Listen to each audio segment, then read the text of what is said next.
কোরআনে কারীমের মধ্যে আল্লাহ পাক এই পৃথিবীর বুকে যারা আরামের টাটকা সুখগুলি আরামগুলি যারা বর্জন করে আল্লাহ রাব্বুল আলামিনকে বিশ্বাস করে যারা জীবন পরিচালনা করেছে, আল্লাহ পাক তাদের জন্য জান্নাত রেখেছেন এবং তাদের জন্য বলছেন সাবিকু ইলা মাগফিরাতিম মির রাব্বিকুম ওয়া জান্নাতিন আরদুহা কাআরদিস সামাই ওয়াল আরদ উইদ্দাত লিল্লাযীনা আমানু বিল্লাহি ওয়া রাসূলিহি। আল্লাহ পাক বলেন প্রতিযোগিতা করো আল্লাহর মাগফিরাত কামনার জন্য আর জান্নাতে যাওয়ার জন্য প্রতিযোগিতা করো, আল্লাহর রহমত পাওয়ার জন্য সৎ কাজের প্রতিযোগিতা করো, তাহলে আল্লাহ রাব্বুল আলামিন তোমাদেরকে ক্ষমা করবেন আর তোমাদের জন্য এমন জান্নাত দিবেন যেই জান্নাত আকাশের বিশালতার জমিনের বিশালতার মতো। এই বিরাট জান্নাত তোমাদেরকে দিবেন। এই জান্নাত চিরস্থায়ী সুখ এবং শান্তি জায়গা হবে। মাসালুল জান্নাতিল্লাতী উইদাল মুত্তাকুন ফিহা আনহারুম মিন মাইন গায়রি আসিনিন ওয়া আনহারুম মিন লাবানিন লাম ইয়াতাগায়্যার তা'আমুহু। আল্লাহ পাক বলছেন জান্নাত আল্লাহ পাক ওয়াদা করেছেন মুত্তাকীদের জন্য। আল্লাহ পাক জান্নাত দিবেন যে জান্নাতের ভেতরে রয়েছে মধুর প্রস্রবণ, রয়েছে দুধের প্রস্রবণ, রয়েছে সেখানে স্বচ্ছ পানির প্রস্রবণ রয়েছে। এই সুন্দর জান্নাত ঝর্ণা ধারা আল্লাহ পাক সৃষ্টি করেছেন, বাগ বাগিচা দিয়ে ভরে রেখেছেন জান্নাত।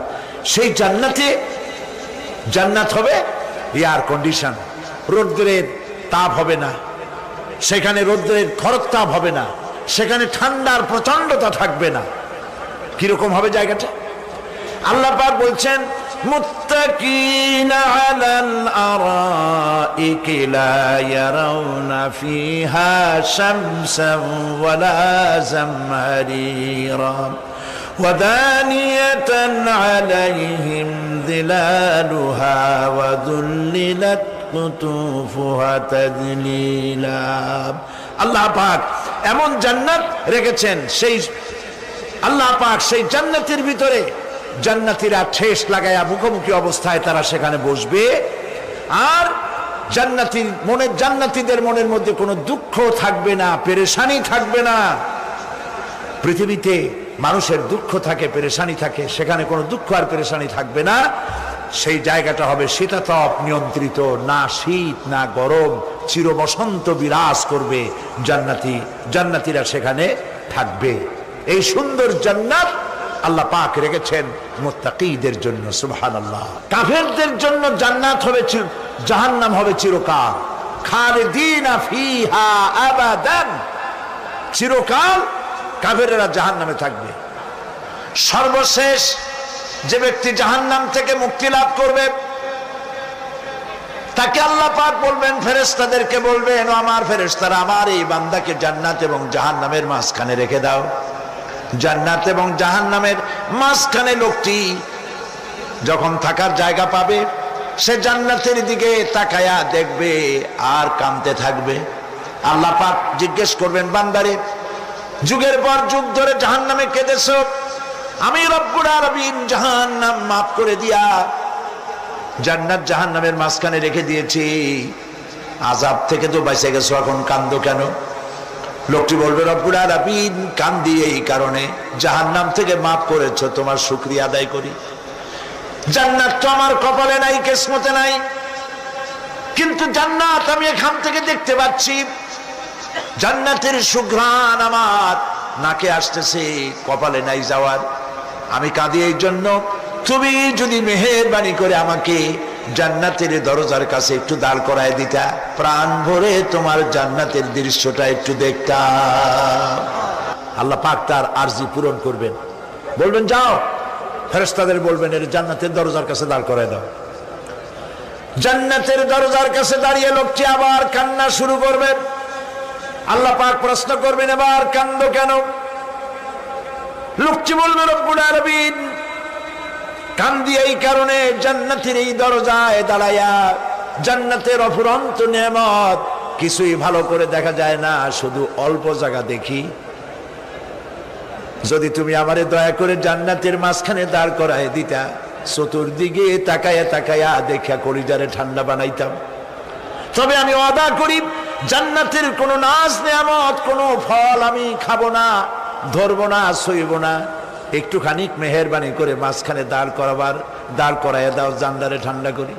আল্লাহ রব্বুল আলামিন ফেরেশতাদের বলবেন আমার এই বান্দারে জান্নাতের মাঝখানে দাঁড় করাইয়া দে। আল্লাহর নবী বলেন জান্নাতের মাঝখানে দাঁড়িয়ে লোকটি আগের চাইতে আরো জোরে চিৎকার মেরে কাঁদতে থাকবে। আল্লাহ পাক বলবেন বান্দারে কি হলো তোর? দরজার কাছে আসতে চাইছিলে, আইনা দিলাম। আবার এবার মাঝখানে আসতে চাইছো, তাও এনে দিয়েছি। আবার কান্দো কেন? লোকটি বলবে রব্বুল আলামিন এবার কান্দি এই জন্যে তুমি যখন দয়া করে একটিবার জান্নাতের মাঝখানে এনে আমাকে দাঁড় করায় দিয়েছো, তুমি রহমান রহিম গফুরুর রহিম, এই জান্নাত থেকে আবার আর বাইর করে দিও না। আল্লাহ রাব্বুল আলামিন বলবেন ও আমার বান্দারে, আমার এই জান্নাত তোর খুব পছন্দ হয়েছে নাকি? লোকটি বলবে রব্বুল আলামিন কলিজা ঠান্ডা হয়ে গেছে, ভাবতেও পারি নাই জান্নাত এত সুন্দর। আল্লাহ পাক বলবেন বান্দারে এরকম একটি নয়, দুইটা নয়, তোর জন্য আমি 10টা জান্নাত এরকম রিজার্ভ করে রাখছি। সুবহানাল্লাহ। আল্লাহ পাককে ভয় করে পৃথিবীর সমস্ত পাপ থেকে যারা নিজেকে রক্ষা করবে আল্লাহ তাদের জন্য এই জান্নাত রেখে দিয়েছেন। সুবহানাল্লাহ। সেই জান্নাতের রিসিপশন আপনারা আন্দাজ করতে পারবেন না। রিসিপশন কারে কয়? কি এর প্রধানমন্ত্রী আর প্রেসিডেন্ট, 4-5টা পুলিশ আর আর্মি আসে একটা ফট করে সেলুট মারলো, বাস শেষ হয়ে গেল, এরকম না। জান্নাতীদেরকে রিসিপশন দেওয়া হবে। জান্নাতীরা যখন আল্লাহর হুকুমে জান্নাতের দিকে যেতে লাগবে, আর যখন জান্নাতের কাছে চলে যাবে আল্লাহ রাব্বুল আলামিন শোনায় দিচ্ছেন হাত্তা ইযা জাউহা ফুতিহাত আবওয়াবুহা ওয়া ক্বালা লাহুম খাজানাতুহা সালামুন আলাইকুম তিবতুম ফাদখুলুহা খালিদিন। সুবহানাল্লাহ। জান্নাতীরা যখন জান্নাতে প্রবেশ করার দরজার মুখোমুখি হবে, দ্বার রক্ষীগণ তখন বলবে সালামুন আলাইকুম, আল্লাহর শান্তি তোমাদের উপরে বর্ষিত হোক। সুবহানাল্লাহ। দুনিয়ার টাটকা টাটকা সুখগুলি 2 পা দিয়ে ঠেলে দিয়েছো, টাটকা সুখগুলি গ্রহণ করো নাই, হারাম খাও নাই, আল্লাহর দ্বীন কায়েমের জন্য রক্ত দিয়েছো, জীবন দিয়েছো, কষ্ট করেছো, আল্লাহকে ভয় করেছো। আমাদের সালাম গ্রহণ করো, জান্নাতের মধ্যে ঢুকে যাও চিরকালের জন্য। সুবহানাল্লাহ। আর বাইর হওয়া লাগবে না, চিরকাল এই জান্নাতের মধ্যে তোমরা বসবাস করতে পারবে। আল্লাহ রাব্বুল আলামিনের ফেরেশতারা বলে দিবেন। জান্নাতের মধ্যে আল্লাহ পাক হুরদের সঙ্গে জান্নাতীদের বিয়ের ব্যবস্থা করে দিবেন। কোরআনে কারিমে আল্লাহ পাক বলেন মুত্তাকিনা আলা সুরুরিম মাসফুফাতিন ওয়া যাওয়াজনাহুম বিহুরিন ঈন। সামনাসামনি ভাবে সাজানো সারি সারি আসন সমূহের উপর তারা ঠেস লাগায় বসে থাকবে, আর আল্লাহ রাব্বুল আলামিন হুরদের সাথে জান্নাতীদের বিয়ের ব্যবস্থা করে দিবেন। যেসব হুরের সঙ্গে বিয়ে হবে তাদের আল্লাহ পাক বিবরণ দিচ্ছেন কি রকম হবে তারা। লাম ইয়াতমিসহুন্না ইনসুন ওয়ালা জান, এর পূর্বে জিন এবং ইনসান এদেরকে কেউ স্পর্শ করে নাই। কি রকম তারা? কান্নাহুন্নাল ইয়াকুতু ওয়াল মারজান, যেমন ঝিনুকের ভিতরে মণিমুক্তা থাকে এইভাবে আল্লাহ পাক তাদেরকে পবিত্র করে রেখে দিয়েছেন। আমার প্রিয় ভাইরা, আল্লাহ রাব্বুল আলামিন কোরআনে কারীমের ভিতরে বলেছেন, ফাবিআইয়ি আলা'i রাব্বিকুমা তুকাযযিবান। জান্নাত দান করে আল্লাহ পাক এবার জান্নাতীদেরকে সম্বোধন করে বলবেন, ইয়া ইবাদি লা খাউফুন আলাইকুমুল ইয়াওমা ওয়ালা আনতুম তাহজানুন। হে আমার বান্দারা, লা খাউফুন আলাইকুমুল ইয়াওম, আজ আর কোনো ভয় নাই। সুবহানাল্লাহ, সুবহানাল্লাহ। আজ আর কোনো ভয় নাই, কোনো চিন্তাও নাই, আরামে এই জান্নাতের মধ্যে বসবাস করো। এরপরে আল্লাহ পাক জিজ্ঞেস করবেন, ও আমার জান্নাতীরা, আমি যেসব ওয়াদা করছিলাম আমার ওয়াদা মোতাবেক সমস্ত নিয়ামত পেয়েছো? তারা বলবে, হ্যাঁ পেয়েছি, সব নিয়ামত আপনার ওয়াদা মোতাবেক সব পেয়েছি। আল্লাহ রাব্বুল আলামিন বলবেন, সব পাও নাই, ওয়ালাদাইনা মাজিদ, আমার কাছে আরো বেশি আছে। সুবহানাল্লাহ, আমার কাছে আরো বেশি আছে। জান্নাতীরা বুঝবে না সে আরো বেশিটা কি, এর থেকে আর বেশি কি।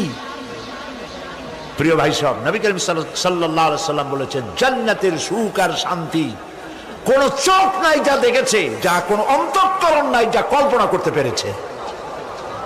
এই জান্নাত মুত্তাকিদের জন্য আল্লাহ রাখছেন। সুবহানাল্লাহ। জান্নাতীরা ভাবতেও পারবে না সেই নিয়ামতগুলি কি। প্রিয় ভাই সব, সেই মুহূর্তে আল্লাহর নবী মুহাম্মদুর রাসূলুল্লাহ সাল্লাল্লাহু আলাইহি ওয়াসাল্লাম বলবেন, রব্বুল আলামিন, আমার উম্মতেরা জান্নাতীরা বুঝতে পারে নাই আপনার কাছে কি নিয়ামত আরো বেশি আছে।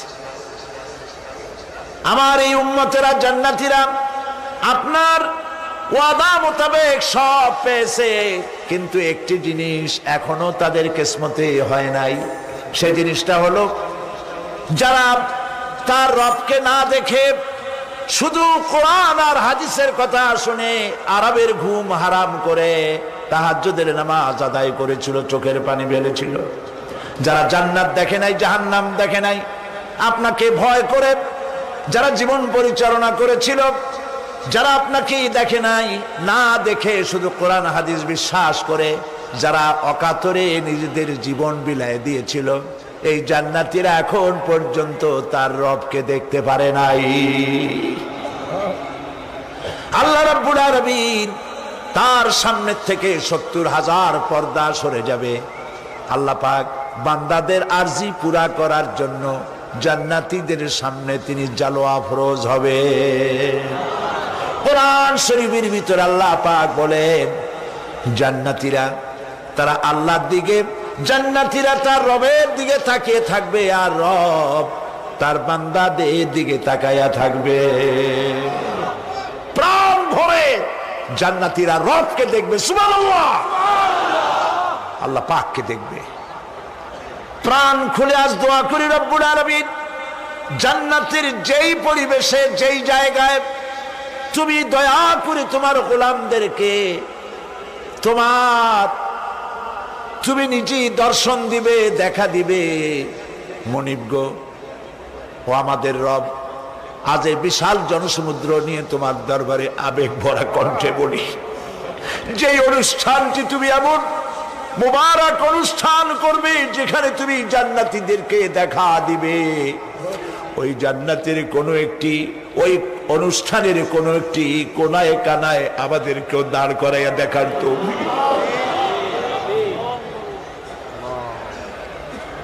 প্রিয় ভাই সব, আল্লাহ রাব্বুল আলামিন মানুষের সামনে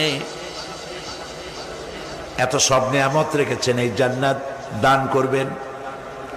এরপরে আল্লাহ রাব্বুল আলামিন কোরআনে কারীমের মধ্যে বলেছেন, রব্বিস সামাওয়াতি ওয়াল আরদি ওয়া মা বাইনাহুমার রাহমানি লা ইয়ামলিকুনা মিনহু খিতাবা।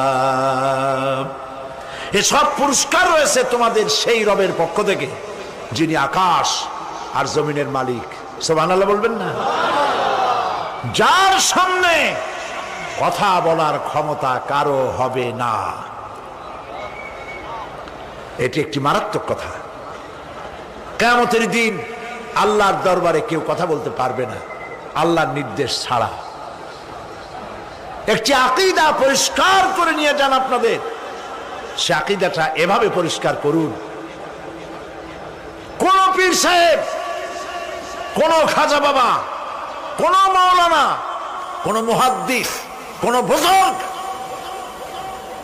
আপনাকে সুপারিশ করতে পারবে না যদি না আল্লাহ পাক তাকে কথা বলার তৌফিক না দেন। মনে থাকবে এটা। আয়াতুল কুরসির ভিতরে আমরা পড়ি, মান যাল্লাযী ইয়াশফাউ ইনদাহু ইল্লা বিইযনিহি। আল্লাহ পাক বলেছেন কিয়ামতের দিন আল্লাহর দরবারে কার সাহস আছে কথা বলতে পারে? মান যাল্লাযী ইয়াশফাউ ইনদাহু ইল্লা বিইযনিহি। আল্লাহর অর্ডার ছাড়া, হুকুম ছাড়া আল্লাহর সামনে কথা বলার সেদিন কেউ থাকবে না। সুবহানাল্লাহ। কেউ কথা বলতে পারবে না। সুপারিশ করতে হবে আল্লাহ যারে বলেন তুমি করো, অমুকের জন্য করো, সেই ব্যক্তি শুধু তার জন্যই করতে পারবে, আর কেউ কথা বলতে পারবে না। সেই কঠিন হাসরের ময়দান, যেদিন শুধুমাত্র আল্লাহ পাক কথা বলবেন, আর যারে বলতে বলবেন সেই কেবলমাত্র বলতে পারবে। সুপারিশ এটি আল্লাহ পাক কিয়ামতে পারমিশন দিলে বলা যাবে। হযরত ইব্রাহিম আলাইহিস সালাম কিয়ামতের দিন তার নিজের পিতা সম্পর্কে সুপারিশ করবেন, রব্বুল আলামিন আমার আব্বার জন্য সুপারিশ করতেছি, মেহেরবানি করে জাহান্নাম থেকে তারে আপনি রক্ষা করুন। আল্লাহ রব্বুল আলামিন বলবেন, ইব্রাহিম তোমার সুপারিশ মঞ্জুর হবে না। প্রিয় ভাই সব একটু মাথা খাটান, চিন্তা করেন। জাতির পিতা কে? জাতির পিতা চিল্লায় বলুন, কলিজা সাফ করে ফেলুন। মুসলমানদের জাতির পিতা হাফিজ আবি কেউ হতে পারে না।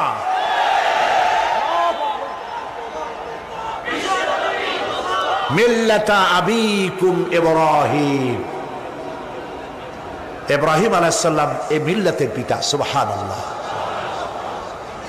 হযরত ইব্রাহিম আলাইহিস সালাম কিয়ামতের দিন বলবেন, আল্লাহ আমার আব্বার জন্য সুপারিশ করছি। আল্লাহ পাক বলবেন মঞ্জুর হবে না। আজর তোমার পিতা হতে পারে, কিন্তু আমার খলিলকে আগুনে ফেলার জন্য নমরুদকে সে সহযোগিতা করেছে, আমি তোমার পিতাকে ক্ষমা করব না। নবী করিম সাল্লাল্লাহু আলাইহি সাল্লামকে সাহাবায়ে কেরাম জিজ্ঞেস করেছেন, হে রাসূল আপনার আব্বা এবং আম্মার অবস্থা কি হবে? নবী করিম সাল্লাল্লাহু আলাইহি সাল্লাম কেঁদে ফেলেছেন, সব বলেছেন আমি তাদের কোনো উপকারে আসব না। আল্লাহু আকবার।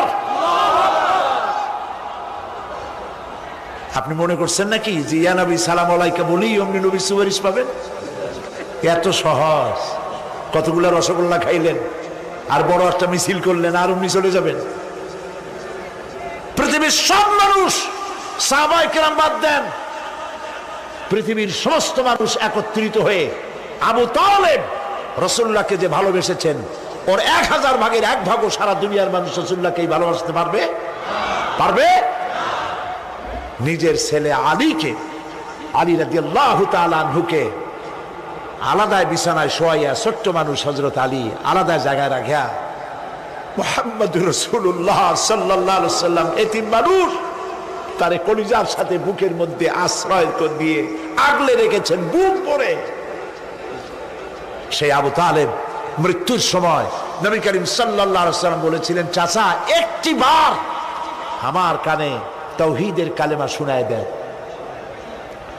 আবু তালেব তার কিসমতে ছিল না কালেমা। মরে যাওয়ার পর একজন সাহাবী বলেছিলেন, ইয়া রাসূলুল্লাহ মৃত্যুর সময় আবু তালেবের মুখ আমি নড়তে দেখেছি, তিনি কালেমা পড়েছেন সম্ভবত। রাসূলুল্লাহ সাহেব বলেছেন আমি শুনি নাই। এত ভালোবাসার পরেও হাদিস শরীফে এসেছে আবু তালেব জাহান্নামে যাবে। কোথায় যাবে? জাহান্নামে। সবচাইতে কম আযাব হবে কার? আবু তালেবের। কম আযাবটা কি? হাদিস শরীফে এসেছে কম আযাব হলো জাহান্নামের আগুন দিয়ে এক জোড়া জুতা তৈরি করে আবু তালেবের পায়ে পরিয়ে দেওয়া হবে। সেই জাহান্নামের আগুনের তৈরি করা জুতার তাপে আবু তালেবের মাথার ঘিলুগুলো টকবক করে বউ পড়তে লাগবে। এত ভালোবেসে যদি কিয়ামতে উপায় না হয়, আপনি ইয়া নবী সালাম আলাইকা, ইয়া রাসূল সালাম আলাইকা, আর কতগুলো জিলাপি খাইলেন, বড় একটা মিছিল করলেন। প্রিয় ভাই সব, এইসব বেদাত ছাড়ুন, এগুলি সুস্পষ্ট বিদআত। রাসূলুল্লাহকে ভালোবাসবেন, সাহাবীরা যেভাবে ভালোবেসেছেন ওইভাবে ভালোবাসবেন। আল্লাহ রাব্বুল আলামিন বলেন, যালিকাল ইয়াউমুল হক ফামান শাআ আত্তাখাযা ইলা রাব্বিহি মাআবা। এই দিনটি অবশ্যই আসবে, সেদিনটি নিশ্চিতভাবে আসবে। আর এখন যার ইচ্ছা সে তার রবের দিকে অগ্রসর হোক। ইন্না আনজারনাকুম আযাবান করিবান ইয়াওমা ইয়ানজুরুল মার'উ মা কদ্দামাত ইয়াদাহু ওয়া ইয়াকুলুল কাফিরু ইয়া লাইতানি কুনতু তুরাবা। ইন্না আনজারনাকুম আযাবান করিবা, খুব নিকটবর্তী একটি আযাব সম্পর্কে আমি তোমাদেরকে সতর্ক করে দিলাম। কে বলতেছেন? আল্লাহ পাক।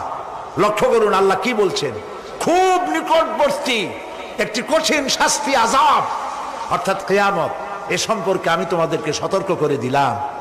ইয়াউমা ইয়ানজুরুল মার'উ মা কদ্দামাত ইয়াদা, সেদিন প্রত্যেকটি লোক যা সে পাঠিয়ে দিয়েছিল এখানে, অর্থাৎ যা করেছিল সেগুলি সে দেখতে পাবে। আর তখন ওয়ায়াকুলুল কাফিরু ইয়া লাইতানি কুনতু তুরাবা। সেই কিয়ামতের ময়দানে অবস্থা দেখে কাফেররা বলবে, আহারে মানুষ না হইয়া যদি মাটি হইয়া যেতাম, যদি মাটি হতাম, যদি মানুষ না হয়ে না জন্মাতাম, আজ এই হাসরের ময়দানে এইখানে এই বিচারের মুখোমুখি হতাম না, মাটি হইলে বরং অনেক ভালো হতো।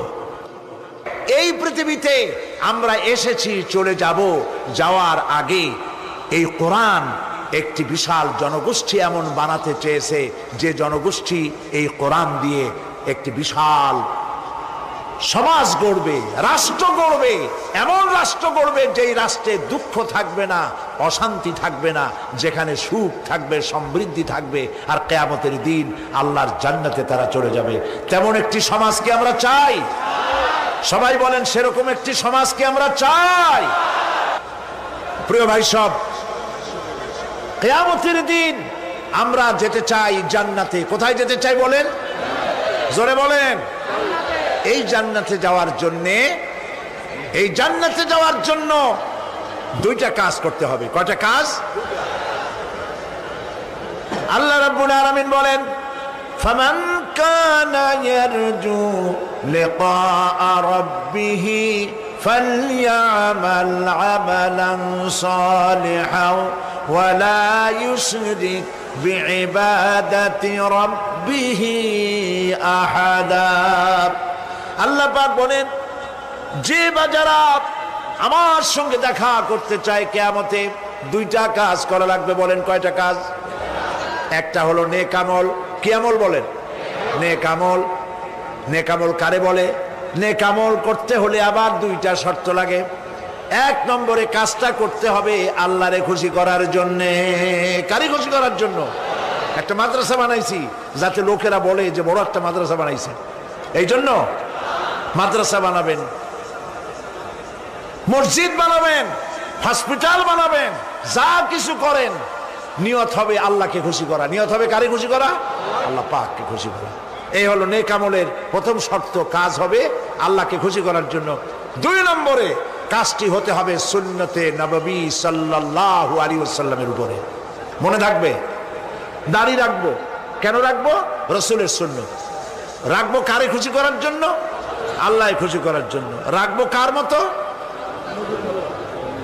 রবীন্দ্রনাথের মতো, কার্ল মার্কসের মতো, কবির মতো নয়। রাখতে হবে কার মতো? নবীর মতো। বুঝে নেন, কাজটা হতে হবে আল্লাহকে খুশি করার জন্য।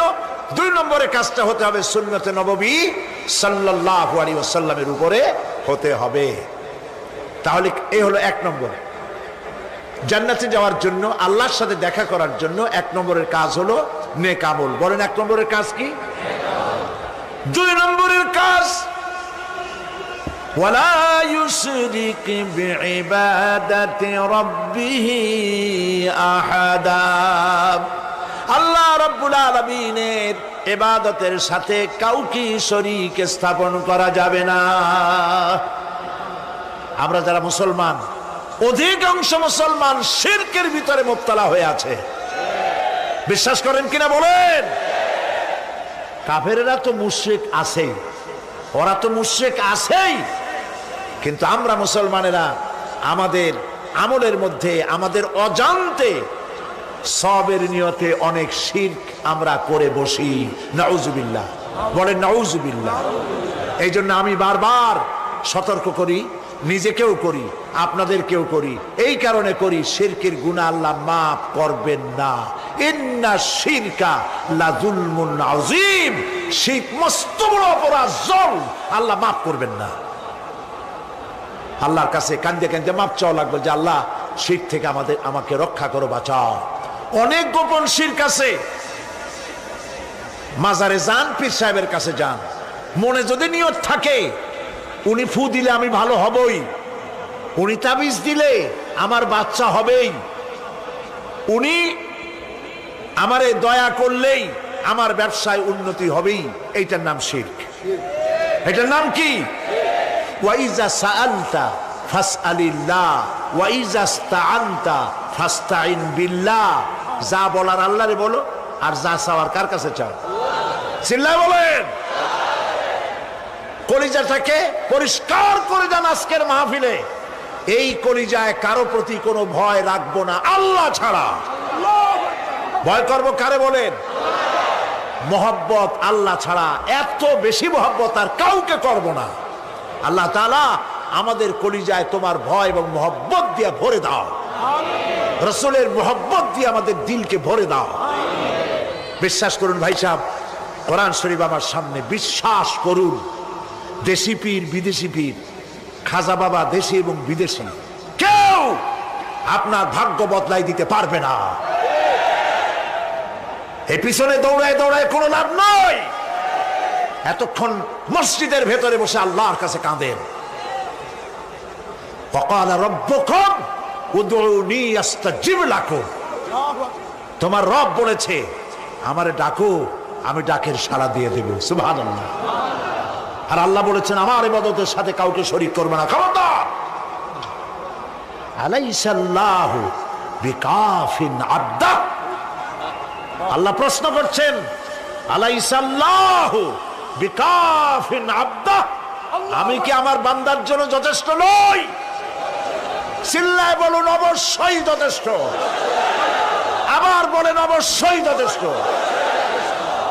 কলিজা সাফ করে ফেলেন। সম্রাট শাহজাহান, দিল্লির সম্রাট, হাবিজাবি সম্রাট না, দিল্লির সম্রাট। এখন কোথায়? কবরের মধ্যে। কবি বলতেছেন, শাহনে জাহাं को जिन्हें फक्र से देते थे बाज, शाहने जहां को जिन्हें फक्र से देते थे बाज, वाज कब्र में है सूरह अलहम्दु की मोहताज।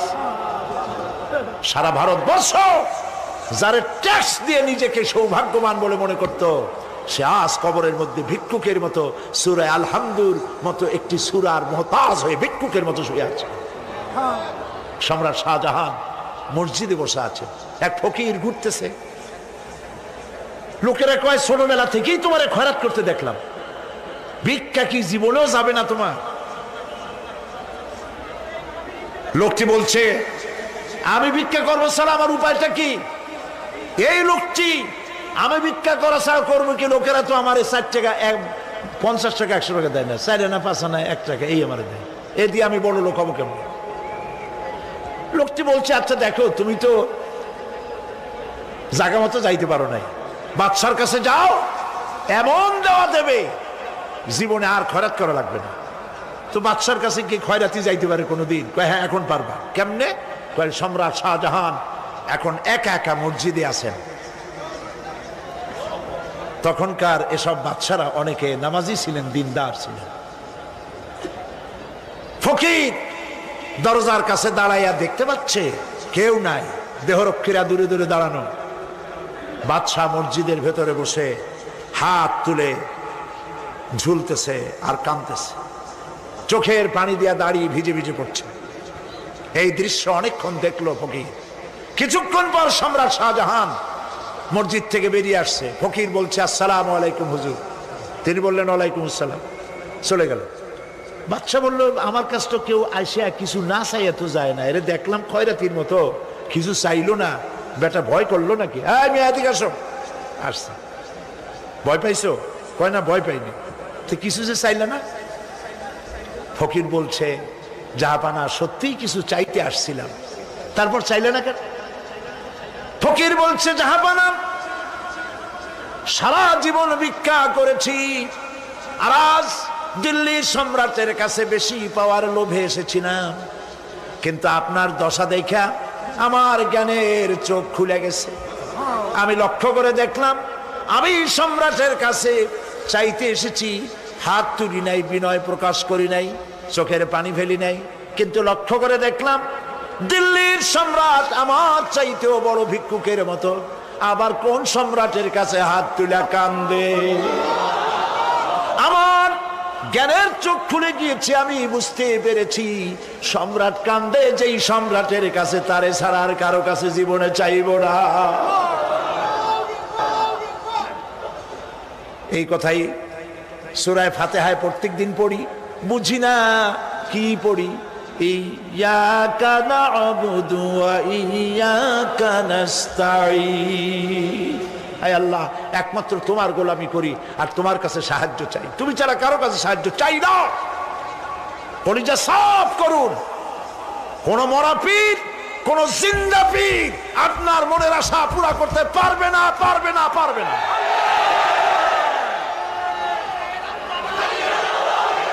আর আজ থেকে কোন মাজারে টাকা দিবেন না, পয়সা দিবেন না, আগরবাতি দিবেন না, মোমবাতি দিবেন না, গোলাপ পানি দিবেন না। কারা কারা দিবেন না হাত উঁচু করে দেখা। সুবহানাল্লাহ, আলহামদুলিল্লাহ, লা ইলাহা ইল্লাল্লাহ। সুবহানাল্লাহ, আলহামদুলিল্লাহ, লা ইলাহা ইল্লাল্লাহ। সুবহানাল্লাহ,